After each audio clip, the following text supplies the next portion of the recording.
सुप्रभात। हम आपको के सामने आज का विचार प्रस्तुत करने जा रहे जो प्रकाश है। माता पिता गुरु देवता सतमुच है भगवान, जो इनकी सेवा करे मिले जगत सम्मान। माता पिता गुरु और देवता इस संसार में भगवान के समान हैं।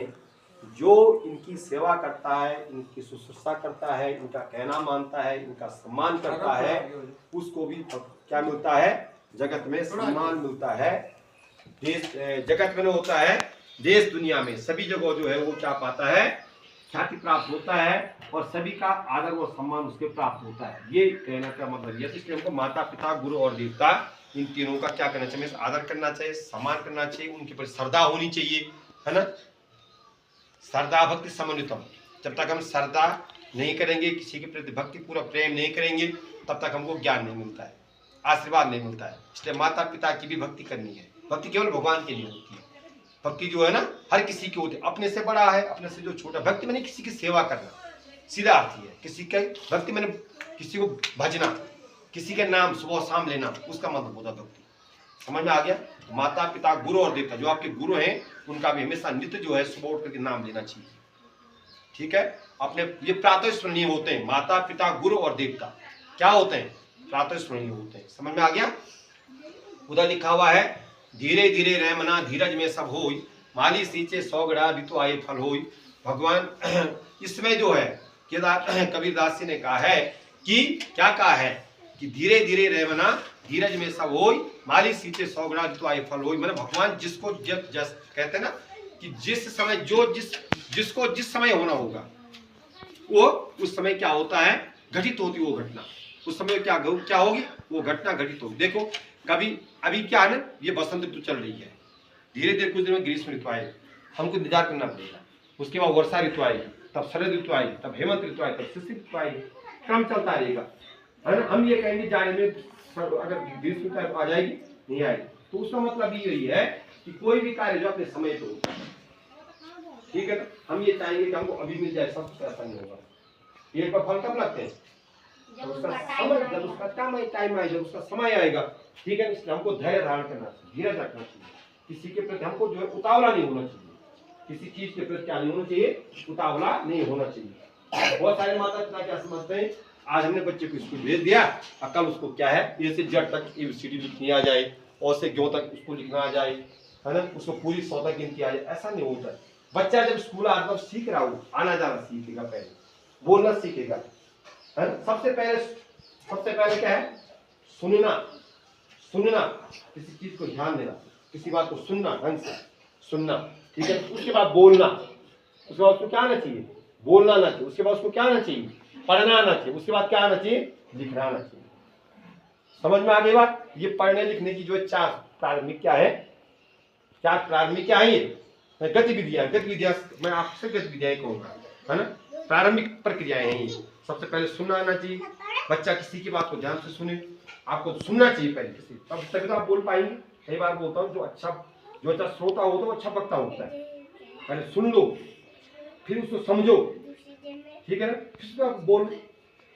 तो हम ये कभी भी आशा न करें कि हम आज स्कूल आ गए तो दूसरे हमको जो है सारी बातें आ जाएंगी। धीरे धीरे सब कुछ होगा। चाहे माली सींचे 100 गड़ा ऋतु आए फल होए। हम इनको एक ही दिन में जो है ना दुनिया भर की कॉपी भर देंगे, लेकिन वो समझ नहीं पाएंगे। समझ पाएंगे? नहीं समझ पाएंगे। धीरे धीरे जो है धीरे धीरे समझ पाएंगे, धीरे धीरे उनकी समझ की बात आएगी। उधर लिखा हुआ है, आदि शंकराचार्य जी ने 4 मठों की स्थापना की। भारत में 4 वेद, 4 युग, 4 वेद, 4 मठ, 4 धाम। भारत में क्या बोला मैंने? 4 वेद, 4 वेद। हमारा जो सनातन धर्म है 4 वेद, 4 युग। आज के सामान्य ज्ञान में आदि शंकराचार्य ने 4 मठों की स्थापना की थी। भारतवर्ष में ज्योतिर्मठ उत्तराखंड में, शारदा मठ गुजरात में, श्रृंगेरी मठ कर्नाटक में और गोवर्धन मठ उड़ीसा में। ठीक है ना?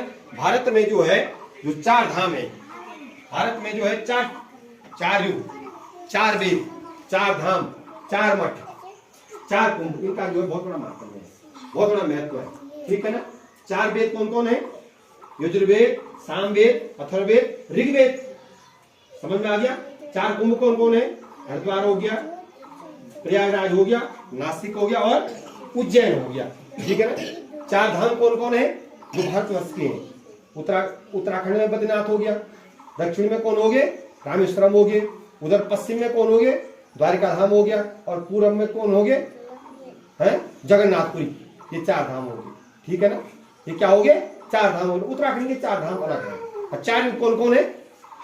सतयुग, त्रेता युग, कलयुग और द्वापर युग। ये चार युग हो गए। समझ में आ गई बात? ठीक। अब इधर देखो, उधर जो लिखा हुआ है शंकराचार्य जी ने चार मठों की स्थापना, ज्योतिर्मठ और शारदा मठ और श्रृंगेरी मठ और गोवर्धन मठ, इन चार मठों की जो है भारतवर्ष में उन्होंने क्या की थी? स्थापना की थी। आज उनकी जयंती है वैशाख शुक्ल जो है, शंकराचार्य जी जो है की जयंती जो है वैशाख शुक्ल पंचमी को मनाई जाती है। वैशाख शुक्ल जो है पंचमी को शंकराचार्य की क्या मनाई जाती है? जयंती मनाई। उनका जन्म आज से 788 ईसा पूर्व जो है, ईसा में जो है कहाँ हुआ था? दक्षिण भारत में। दक्षिण भारत में उनका जन्म हुआ था। किनका? शंकराचार्य जी का। किसका जन्म हुआ था? शंकराचार्य जी ने जो है चार जगह जो है भारत के चार कोनों में जो है चार मठों की क्या की थी? स्थापना की थी। और 12 ज्योतिर्लिंग स्थापित किए थे। 12 ज्योतिर्लिंग कौन कौन है? सौराष्ट्र सोमनाथम सहस्रशैले मल्लिकार्जुनम पूजनीय महाकालम डाकिना भीम शंकरम सेतवंदे रामेशम राजसम द्वारकावने वारणाथ विश्वेशम त्र्यंबकम गोमती ट्रे हिमालय के केदारम विश्वेशम शिवालय। और आज केदारनाथ के जो पट भी खुल गए हैं। ये कितना अच्छा सहयोग है। उनकी जयंती भी है, केदारनाथ के पट भी खुल गए हैं। अच्छा सहयोग है ना, सहयोग बढ़िया है ना। और उनकी जयंती भी आज सूरदास जी की भी जयंती है। महाकवि सूरदास हुए हैं, कृष्ण भक्ति के जो है ना, कृष्ण भगवान कृष्ण के क्या थे? भक्त थे, कृष्ण भक्ति के कवि हुए हैं वो। उनका भी जन्म दिवस है। उन दोनों महान गुरुदेव को है सत प्रणाम करते हुए, नमन करते, वंदन करते हुए सदा सुमन क्या करते हैं? अर्पित करते हैं। इधर देखो, और उनकी जयंती की भी बधाई, क्योंकि बहुत बड़े क्या हुए हैं?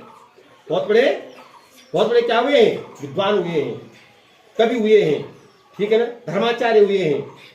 आगे देखो, डेली ब्लैक होल अपडेट 1764, ठीक। डेट 2 मई 2025, डे फ्राइडे टुडेज थॉट। जो सपनों के लिए मेहनत करना नहीं छोड़ते सफलता उन्हीं को मिलती है। जो सपनों के लिए मेहनत करना नहीं छोड़ते सफलता उन्हीं को। देखो इस पर ध्यान आकृष्ट करो अपना, इस पर ध्यान देखो। जो सपनों के लिए मेहनत करना नहीं छोड़ते सफलता उन्हीं को मिलती है। इसका मतलब हमको मेहनत करनी है।